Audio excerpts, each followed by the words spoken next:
Prometheus और alien में इंजीनियरों के कुछ सबसे विचित्र जहाज दिखाए गए हैं। प्रत्येक की अपनी रहस्यमय कहानी है। एलियन 1 के जहाज पर इंजीनियर और फेसहगर कहां से आए, इस एपिसोड में हम इसका विश्लेषण करेंगे। पहला है प्राचीन इंजीनियरों का जहाज जो अंडाकार और छपटा है, काले रंग का, जिसे ग्रेट ब्लैक शिप कहा जाता है। यह जहाज अंतर्ग्रहीय यात्रा के लिए था, कोई विशेष कार्य नहीं, शायद एक साधारण अंतरिक्ष यान। प्रोमेथियस फिल्म की शुरुआत में जीवन बनाने वाला इंजीनियर इसे अपने ग्रह से एक दूसरे ग्रह पर लाया। आसमान का ग्रह वास्तव में पृथ्वी नहीं था, बस इंजीनियर द्वारा जीवन बनाने का एक दृश्य था। यह ब्रह्मांड का कोई भी ग्रह हो सकता था। जीवन बनाने और काले पानी के आविष्कार के साथ बाद के इंजीनियरों और जहाजों को उन्नत किया गया। तब घोड़े की नाल आकार का काला रिंग जहाज जगरनॉट बना। नाम सुनने में बहुत प्रभावशाली। जगरनॉट से मेल खाता था एक विशेष उच्च श्रेणी के इंजीनियर जिन्हें स्पेस जॉकी कहा जाता था। पहले LV-230 ग्रह पर जगरनॉट जहाज को देखते हैं। LV-230 पर इंजीनियरों द्वारा बनाए गए कई प्राचीन मंदिर हैं। वे एक दूसरे से सीधे और समान दूरी पर हैं, एक विशाल मार्ग पर व्यवस्थित हैं। हर मंदिर के सामने एक बड़ा खुला स्थान है। खुले स्थान के नीचे जगरनॉट का हैंगर है। जमीन पर भारी धातु के कवर जहाज की रक्षा करते हैं। उड़ान भरते समय इंजीनियर सीधे जहाज के ऊपर से कवर खोल सकते हैं। ये कवर बड़े गियर व्हील्स से जुड़े होते हैं।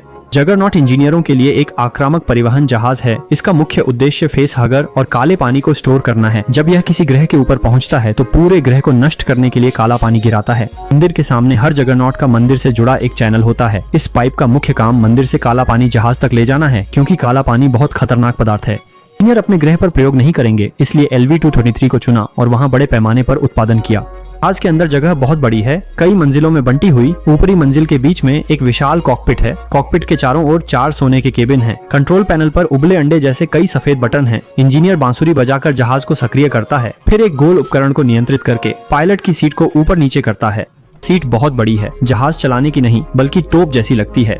पायलट सीट पर बैठते ही स्पेस सूट से जुड़ जाता है। संचालन आसान और तेज होता है। LV-223 पर यह जहाज मूल रूप से काले पानी से भरा था। पृथ्वी पर गिराने की तैयारी थी, लेकिन प्रोमेथियस ने रोका। दोनों जहाज टकराए। बाजीगर अंत में ग्रह की सतह पर गिर गया, लेकिन जहाज नष्ट नहीं हुआ। इससे पता चलता है कि इंजीनियरों की तकनीक कितनी उन्नत थी। अब एक और जहाज देखते हैं जो अनुबंध 16 का था। अनुबंध के चालक दल ने उससे आए संदेश से एलिजाबेथ शॉ के गाने की जानकारी पाकर स्थान का पता लगाया। अंत में इंजीनियर के ग्रह की पहाड़ी पर इस दुर्घटनाग्रस्त जहाज को खोज निकाला। जहाज में बहुत सी जानकारी छिपी थी जो आज भी कई प्रशंसकों द्वारा चर्चा का विषय है। यह पहाड़ी पर क्यों दुर्घटनाग्रस्त हुआ, और यह ऊंचाई से गिरा हुआ नहीं लगता, बल्कि ऐसा लगता है जैसे जमीन से उड़ते समय, क्योंकि जब चालक दल ऊपर चढ़े उन्होंने देखा कि कई बड़े पेड़ टूटे थे जो जहाज के उड़ान भरने से हुआ था। बंद का चालक दल अंदर गया। उन्हें एलिजाबेथ शॉ की कुछ चीजें मिली और एक होलोग्राम भी चालू हुआ जिसमें एलिजाबेथ शॉ जहाज चला रही थी। वह चलाते हुए गाना गा रही थी। Country road take me home मतलब है कंट्री रोड मुझे घर ले जाए। ये जहाज प्रोमेथियस के दुर्घटनाग्रस्त जहाज जैसा है। दोनों LV-223 ग्रह से प्रोमेथियस के अंत में आए। डेविड ने एलिजाबेथ शॉ को बताया इस ग्रह पर कई इंजीनियरिंग जहाज हैं। डेविड के निर्देश पर शॉ ने LV-223 छोड़ इंजीनियर के ग्रह की ओर उड़ान भरी। यात्रा के दौरान शॉ ने डेविड को ठीक किया। दोनों में गहरी दोस्ती हुई। डेविड को शॉ से प्यार हो गया। इंजीनियर के ग्रह की यात्रा बहुत लंबी थी। एलिजाबेथ शॉ के सुषुप्त अवस्था में जाने के बाद डेविड जहाज पर शोध करता रहा। जब तक वे इंजीनियर के ग्रह पर नहीं पहुंचे, डेविड ने अचानक पूरे जहाज का काला पानी गिरा दिया। उस ग्रह को पूरी तरह से नष्ट कर दिया। अज्ञात कारणों से डेविड ने जहाज को इंजीनियर स्क्वायर के बीच खड़े विशाल मदरशिप से जोड़ दिया। सामान्य क्रम है, पहले मदरशिप पर डॉक करना, फिर धीरे धीरे उतरना। एक विवरण दिखता है। मदरशिप के नीचे गोल छेद है जहां से जगरनॉट प्रवेश करके स्क्वायर के नीचे रुका।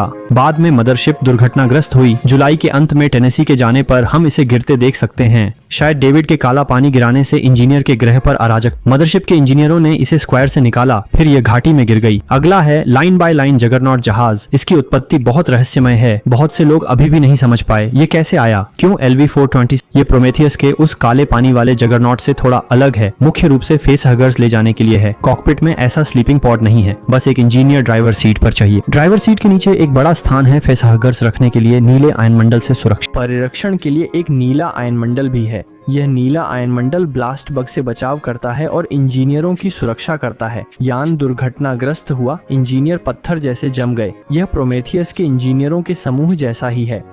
प्रोमेथियस की मूल कहानी ने इस रहस्य को, क्या 2000 से पहले LV-223 ग्रह पर कुछ हुआ था? इंजीनियर मारे गए।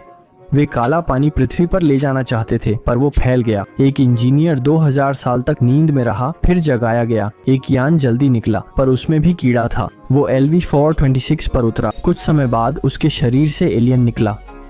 नोस्ट्रोमो दल ने उसे देखा। उसकी छाती फटी हुई थी। 2000 साल बाद वो सूख गया था, कुर्सी से जुड़ गया था। ये एलियन 1 इंजीनियर यान की अगर कुछ समझ ना आए टिप्पणी मैं समझाता रहूंगा।